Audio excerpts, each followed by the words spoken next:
Hey everyone, this is Greg and Chris. coming at you with podcast episode 4 for Shadowsabound. And we are going to be doing a recap on the Woolridge Cemetery from the Midlothian Coalmine area right here in Virginia. We just did an investigation, I believe, less than a week ago? Yeah, last Friday. I think so, yeah. Friday or Saturday night. Dang. But no, we have seen a couple of headstones beforehand walking by, but we didn't know that was actually the Woolridge Cemetery. So that was the owners of Midlothian Coal Mines back in the early 1800s. Been seeing it for years and didn't realize it was a cemetery at all. I guess because of the brush and overgrowth and stuff, maybe. Well, for the first few years, of us visiting the area, we didn't know it was a cemetery because it was so caked in trees and bushes and leaves and all that. But I think they eventually cut some down, and then you could actually start seeing some headstones. So yeah, then I don't think it originally had that black metal fencing around it. No, I don't think it did. Not for a while, because it looks brand new. Yeah. But what's crazy is how destroyed it is. Yeah, no upkeep at all is what I was trying to say. Sorry. No, it looks like it's been. Well, most of the tombstones have been shattered in multiple pieces, and they are like layered down into dirt. They're caked into dirt, and it looks like it's been that way for like a decade. Yeah, embedded or in more. The ground. Yeah. Yeah, and I mean you could barely read the tombstones at all. Which maybe they cleared brush enough just to put the fence up around it and left all the headstones alone. It was just like, whatever, just put the fence up. Well, either that or whoever was taking care of it just stopped, or maybe they weren't paying the county, or I don't know. But somebody definitely went in there, and I mean they like literally ripped the tombstones off the base of them because without a flashlight, I mean I tripped over like 2 pieces of tombstone hanging out the ground. I didn't even see. Yeah, 2 different sets. Yeah, one in the beginning of the walkway, and then like one as you come to the first tree on your left. Yeah, but I mean it's a cool little area. It's close to the water and stuff, so you can hear the the geese, which is honestly, I will tell you, what is it, Lake Laracan or something like that, or Lochran? No, I don't know. I don't know how to pronounce it, but I didn't even know it was a lake. I thought it was a reservoir. Yeah, it's like related to Swift Creek Reservoir. Lake Lachran. I don't know. Don't ask me the name of it because I couldn't tell you. But the one haunting sound if you go by there at night is the geese, because you'll be quiet. It'll be quiet as can be, and then all of a sudden you hear and it's like right behind you. Yeah. That and crazy bullfrogs. Oh yeah, those will sneak up on you too, and I swear it's like they'll hide like right underneath your feet or something. I mean, they're not right there, but it sounds like it is. Yeah, super and close. You'll be talking or something. Also, you're, you know. If they don't make the ribbit noise, then you hear like the flops in and out of water. Yeah. But anywho, back to the cemetery. I will say the one thing on camera that we did not get, which it happened so fast before I could even hit record. We only brought one camera, so we used a Canon XA11 for the green nighttime vision, which is an awesome camera, by the way. But we only brought the one, so we didn't bring body cam or anything. And before I could even hit record, we had the first part of evidence happen to us. And do you want to explain that? Are you referring to something walking through us and then us having like full body back, like shoulder push, goosebumps? Yeah. Like we were being pushed and went through us, and then when it went through us was when we felt the goosebumps all over our back and shoulders. Yeah. Maybe 30 seconds to a minute after we opened up the gate and we're trying to close the gate silently. Because right after that was when the camera turned on, and then we made the decision whether or not to use digital voice recorder right away, and then leading up to that was the cat balls and spirit box. Well, this was before any of the equipment was used. So I want to say, like you said, about a minute in there, we actually did not know that we were standing in the area of William Woolridge's grave, which is the owner of Midlothian Coal Mines. And his grave was so badly torn up, you could barely read it. I mean, you had to like be 2 inches from it. Yeah, you had to do kind of like what you used to do in elementary school, where they showed you how to take a piece of paper and scrape a colored crayon on it to get some weird scraping or writing. I feel like you'd have to do that up against it to see what it actually said. Yeah, so like scripting, I mean, that would have been kind of cool, but it would have took us a lot because They got some big tombstones. You'd have to do it during the day, probably. Yeah, which... And then look at it at nighttime and do another recording at nighttime, maybe. Yeah, I mean, I almost kind of want to go there during the daytime just to see if we can find more. And I feel so bad. I almost want to go there and, like, rake the leaves up or something. Yeah, rake the leaves up, clear some of it off. Use some kind of, like... because there's a spray cleaner you can get that cleans stone. Yeah. So you can wipe them down. Well, there's a lady on YouTube I heard that, like, she'll do that. She'll get in touch with the graveyards, and then basically she'll kind of completely clean and restore the tombstones. Mm-hmm. Then you could actually, like, read the person's name, which I think is pretty cool. But, I mean, I don't know. Maybe we can get in touch with the county and see if we can help out. Because it's not a big cemetery, so it wouldn't take us long to clean up. Even if we just threw in, like, a day, well, I mean, the confusing thing is that it's, like, what part of the park that used to be the coal mine is it on compared to the property where those townhouses are? It's kind of like in between. I think it would be Chesterfield County. I think is who would... Yeah, Chesterfield Parks and Rec, I think it was probably who would we have to contact. But... Going back to the investigation portion, when we definitely felt the push, it was weird because, like, I remember it felt like two hands hit me in my chest, and I lost my balance a little bit. Like but the weird thing is, when it happened to me, I looked at you like, oh, shit, and I saw you doing the same thing I was doing. Like, we both got hit at the same time. I was going to fall back and I had to take my step. Yeah, we both got it at the same time. And then... I remember after that we were like, oh yeah, my bad. Like, we don't mean any disrespect, but we started... Yeah, I mean, we didn't really know, like, so it was off-putting because the minute you started on the trail, we got right through the gate was where the first headstone is. You had to instantly turn on a flashlight to know where that headstone was. Yeah. So that's why we were taking our step and realized this headstone is in the trail. It's not a handmade trail. It looks like a trail from people walking, so I don't know if they had a different... It's probably complete just trail altogether. Footpath or something. Yeah. But what was even crazier was as we were starting that, I looked up and there was a light pole that's for the road that was flickering, and it looked like ominous. It was weird. I tried to film it, but honestly, it didn't really show up on film. It didn't really show up on film that great, so I couldn't put it in the video. But it was freaky because it was like close to happen. This light for the road or the walkway or whatever was flashing like you would say the setting on a flashlight, where you get the quick exorcist flash, almost strobe, yeah, like a strobe light setting, which was awkward. But it wasn't even doing it to like a normal beat. It would go a little bit and then slow down or whatever, which it almost looked like something was manipulating it. Yeah, yeah. And after a little while, it went to normal and it was fine. But after all that happened, we started. We were trying to find some of the children's names and the relatives and stuff like that. We found one, Frederick. That was the only grave, honestly, that was standing tall. Yeah. Besides the one near the tree, which I couldn't even read that one. I want to say that was the back of it because it was too smoothed over. It didn't have any indentation for writing or nothing. But we got a lot of action when you started talking about Masons. Only because I saw the symbols on those two. The broken one at the beginning, and then Frederick's the only physical standing one. The bigger ones had the trees and the obelisk on it. Yeah. But what's crazy is, so this is the first time we ever actually captured an EVP recording. And I remember going over the footage. I spent probably, it was like 9 minutes, but I watched or listened to it like at least 3 different times.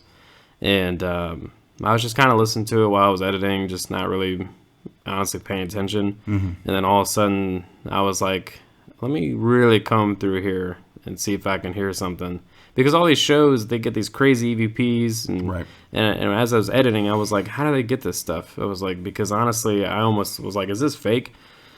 And then all of a sudden I heard the EVP happen, and it was this low, graspy voice, and it literally answered the question that we asked, and it was right away. And it was almost like it didn't need energy to say it.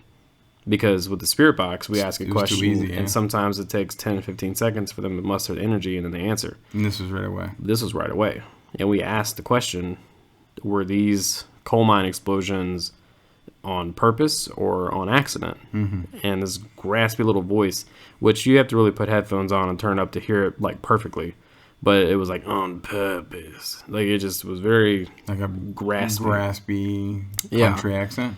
Yeah, and well, not really country. Well, that's probably just my accent. Or like a broken English thing, kind of. Yeah, kind of. But I did capture at least 5 other EVPs. Now, I only put 3 in the video because the other ones were kind of hard to put together, and honestly, it was right when we were talking that happened. So it would be hard to. It was hard. It was hard to really hear it. Saying.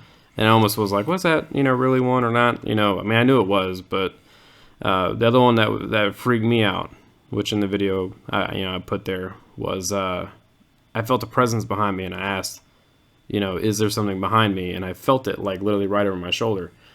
And you said, yeah, there's something behind you. You saw it in the spirit. And I flipped the camera around, and right when I did that, the EVP recording said right shoulder. Mm. That freaked me out. Yeah, because it was the exact shoulder that you were... Yeah, and it happened like as I was in real time as I was doing that stuff. Right as you turned it around. And then I got the growl after you had asked about the brothers. Mm. And I'm in my head, I'm like, did they have a feud between each other or something like that? Because as soon as you asked about the brothers, it was like this low, graspy growl that came through, like right after. Yeah. Which I thought that was kind of cool that we picked up. The freaky thing was that weird high-pitched noise, the Native American scream. Yeah, that was freaky. Because we didn't hear that being there. We didn't hear it, no. Because we heard something, and it sounded like radio feedback. Yeah, then I heard like a girl. That was a different one. But it was like a physical girl voice physically saying help is what I thought I heard. Yeah, it's definitely hard sometimes to hear what comes out the spirit box because you hear a lot of... So in real life, you can either miss a lot of stuff or you mishear it. Which I think there was something we thought it said something about being cold. Mm-hmm. And it was something else that he said, which a lot in that video we got wrong. Yeah, like I thought cold or coal. Yeah. But the Indian thing, man, that... See, now, if we remember the thing our freaky. buddy Scott recorded? Was it anywhere near how that sounded? No, that was... On the recording. That was... Because I know it was different hearing it with our ears. That was real. That was, like, right next to us. Yeah. But... Trying to compare I want to say the Indian would sound like an Indian war cry almost, or like a yelp. When we first heard that in real life, it sounded nothing like it. It sounded just like radio feedback. So we kind of played it off. But when I was editing, I even remember I was like, "Oh, this is the part where we got the radio static or whatever." And so I was at work, and I was kind of on break, so I was editing while I was doing it. And I just remember, like, I had turned away from the computer to let it play a little bit or whatever for like 2 seconds. And all of a sudden that yelp came through and it shocked me. And I turned around, I was like, what the hell? And so I went back and replayed it like I don't know how many times. And it really gave it like a listen. Yeah, and to figure it out. Yeah, which is crazy because, and I will say this, editing any kind of paranormal evidence or footage, like you really have to pay attention because you will miss something within a millisecond if you're not really paying attention. Yeah. And see, I mean, all this work that you're putting into the editing and stuff, I would love us to get to the point where we eventually get to the house calls and we have some type of DVR set up for recording up to 2 or 4 rooms, and then I'm the guy that sits back and watches the playback of the video feed. Oh, that'd pay be back. Nice. You know what I mean? That would be nice. The time spent for you, editing would be me watching the monitor. I mean, the good thing about editing is it's a hobby for me. I really enjoy taking pieces of footage or audio, whatever, and shoving it together and creating art out of it. That's my artistic, I guess, adventure or something. Just anytime you craft anything with your bare hands, whether it's electronically or physical, it gives you a sense of pride and it makes you feel good that you accomplished something from nothing. And the fact that I get to do, the adventuring with you makes me enjoy editing it even more because it's like, look what I, got to do for us type thing. Yeah. So I enjoy it on that end. And honestly, it's shocking to get a lot of stuff that we do. I knew we were going to get stuff doing this, but I didn't think that we would get as much as we were. Right away. Yeah. Like, Chris and I see in the spirit and stuff. And, I'd say I'm an empath. I don't know what you would call yourself. I wouldn't say I'm a medium or I'm a psychic or anything, but I'm definitely energy sensitive and yeah, empathic. I was just going to call both of us sensitive. Yeah. But I don't want to put a label on it, one, because that draws more attention to yourself, too. Like, yeah. Because, I mean, on the other side, we can both appear to them as a, that little mosquito light on your porch. And the mosquitoes fly to that light, and they get zapped. Yeah, So, but I mean, I would say... But, like, I can say if I stand near people for too long, or if I touch them and there's things going on with them, I sometimes can absorb their feeling. Or, like, normally I'm not a big depressed person, but I can pick up on someone else's depression sadness and be and all stuck that kind of with stuff. it for a day. But we see things that normal people don't, or we see or feel things different out there. So for us, adventuring into the paranormal, it's kind of like gives us a little bit of an edge, only because of the fact that we can actually see things and feel things, and we know where stuff is going to happen at sometimes, or it's just all coincidental. Most people that, or I feel like, and we talked about this before we even started, we've been ghost hunting or investigating for a long time, but we didn't go with really a lot of equipment or any equipment at all, or we didn't film any of it. We just went to do it because it's what we enjoy. Yeah. And, we talked about other people going out there, and most people are not believers of it, but they just want to go out for shits and giggles. Or most people go out there just for the frights with a friend or something like that. I remember we went with one guy who had a gun, and we heard... Yeah, he was an off-duty police officer. Yeah, we heard some kind of... I'm gonna say it was like a squirrel or it was a possum. It was some kind of animal tree sound. Walking in our trail. It was an animal sound. When he heard it come out of the bush, he was ready to draw his gun right away. Yeah, and I'm like... And he pointed it in the wrong direction, too. So he was actually reacting to where the sound ended up and not where it began. Yeah, which is funny because he was all Mr. Tough Guy, and then he wanted to shoot that thing. But, you get people like that, or you get some people that are interested, don't know much about it, but, they want to see if it's real or not. So you get a lot of skeptics and stuff like that.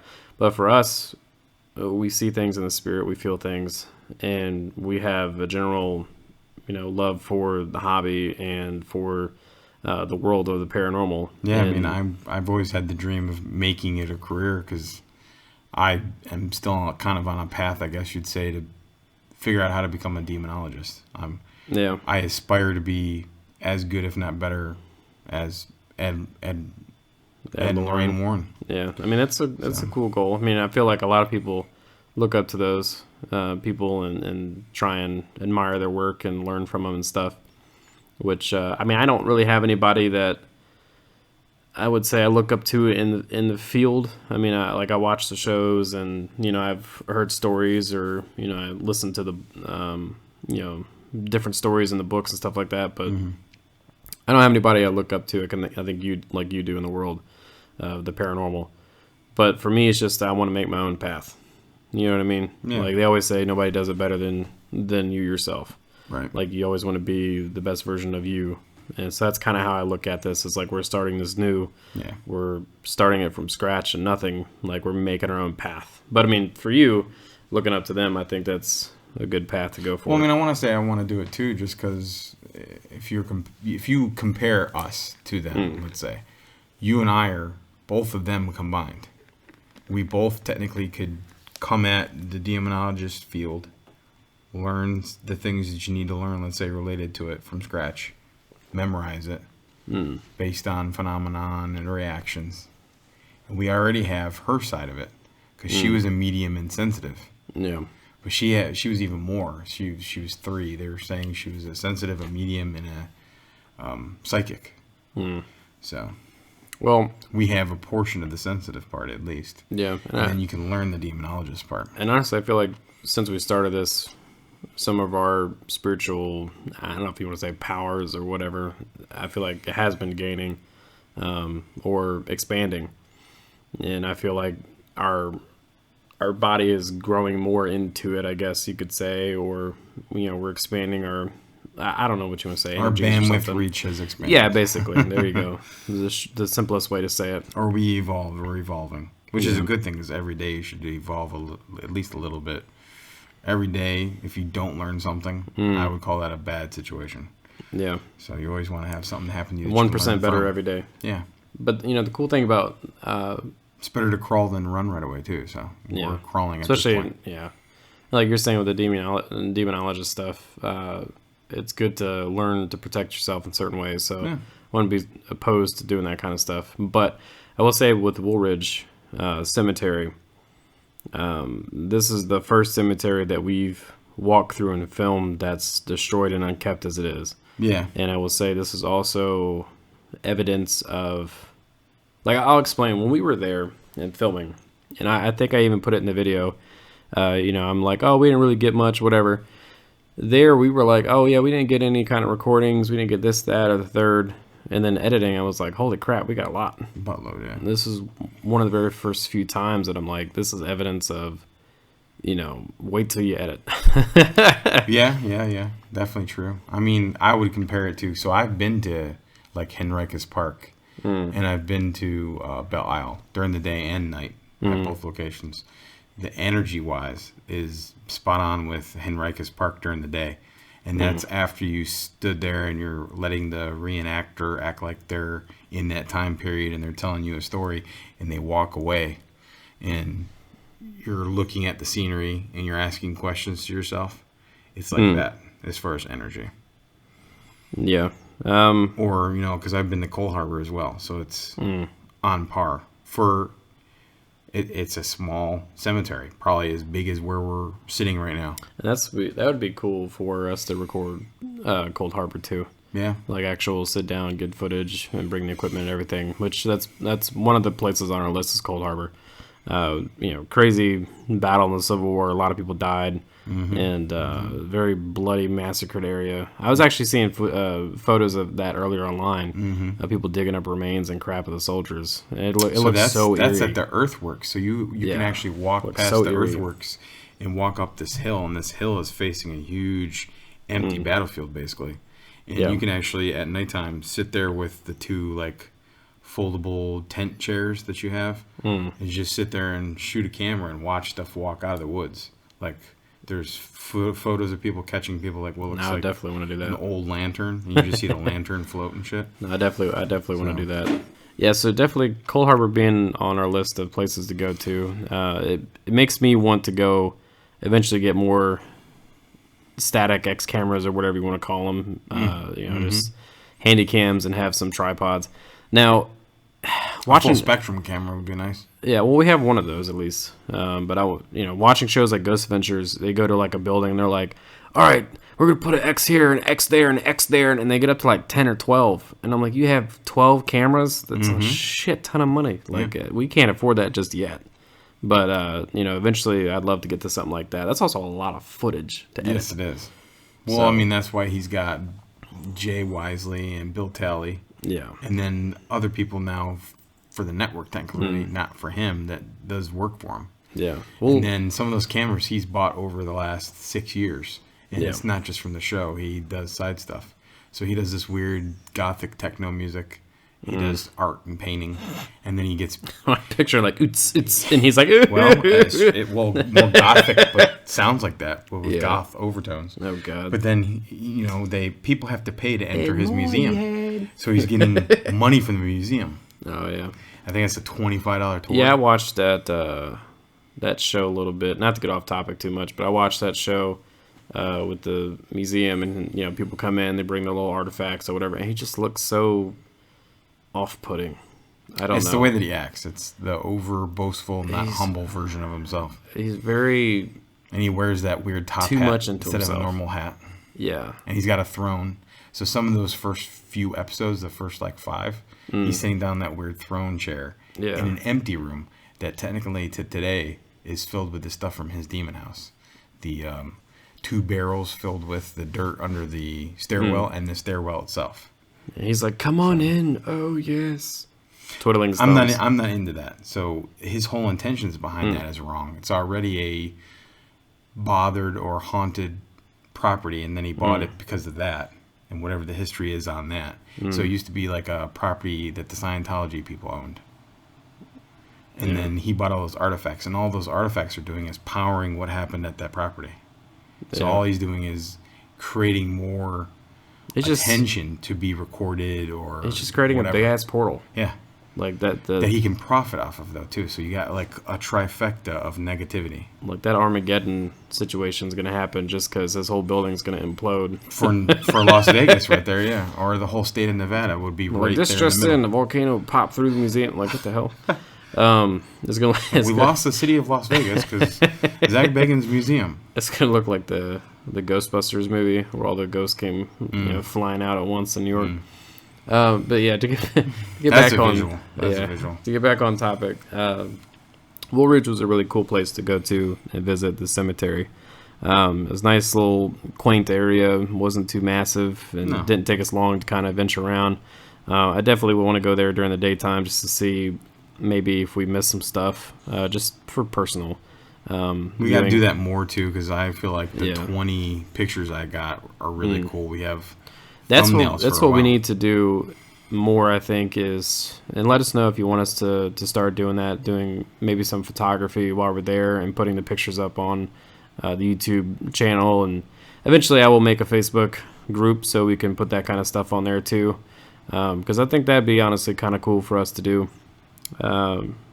But Woolridge definitely was a fun place. I would love to get some more kind of almost private cemeteries. I say private because it's off the beaten path, kind of.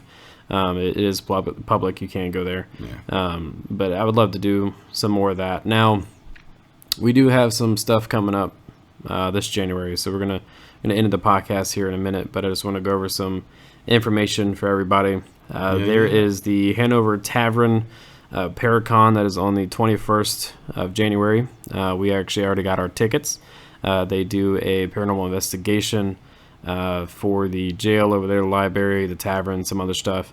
Also, on top of that, they do like a whole event with vendors and guest speakers. They do like a book reading, stuff like that. So from 11 to 6, we're going to be there doing all the event stuff. Oh, yeah. Hopefully we can try and meet and network with some people. And then the investigation, we'll be doing that from 9 to 2. Now, we have been granted access to bring our equipment and to film. So we will actually be making videos of that adventure as well. We have also some other stuff coming up that we can't just yet say, but it is very big. In the works. They're in the works. Very big. We are, well, sadly still working on the podcast set. Life has been getting a little busy for us, so we're trying to do what we can as we can. I want to say it's 85% done. Looking at it now, my OCD says no to that, but we'll take it. But we definitely have some stuff in the works. We're very happy. We're very excited. This is the first time in a long time that I've been very energetic towards a goal, very energetic towards anything that I work and build on. Yeah, definitely. A lot of times I've been energetic with side hobbies. I don't call this a side hobby. I call this a goal, a dream that we've been wanting to do for years. But energy-wise, for other stuff, it might last like a couple good months and then it fizzles out. But this is like the fire just keeps getting. It's like being a 12-year-old that outgrows Legos. This is different. This is a different feeling. This is being a guy and being in love with like a car. Since you were a kid all the way till you're 95. Another car. The energy just keeps on burning for this. So I'm very excited to see where it goes. We have a lot of stuff in the works. Just even doing the podcast, I'm excited to edit the podcasts, tomorrow or the next day. But yeah, we have some stuff in the works. So look forward to the Hanover Tavern Paracon event we're going to put up. We do have some. I want to say we get some ideas of some other places to go to, but let us know in the comments if there's stuff in Virginia that you want us to see that we may not know about. We're always still learning. Give us some shout outs at the comments below, kind of thing. Let us know some feedback on what you make you guys suggestions like for later podcasts too. Yep. And then what we also should do right now too is thank you guys for the subscribers that we have right now currently. Yes.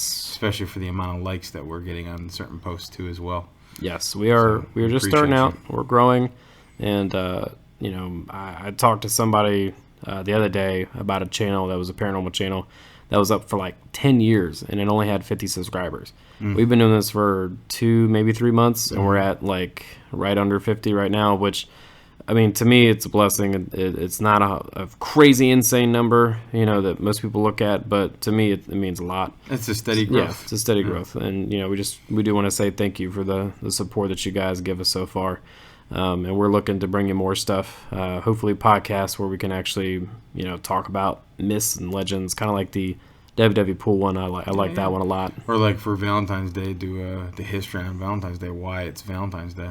Valentine's Day Massacre. Yeah, there you go. I was about to say that. That'd be cool. But we'll stop rambling on. We enjoyed going to Woolridge Cemetery. We look forward to going to the next place and the next podcast we do for you guys. We hope you have a great one, and we will catch you on the next one. See you on the next one. Bye.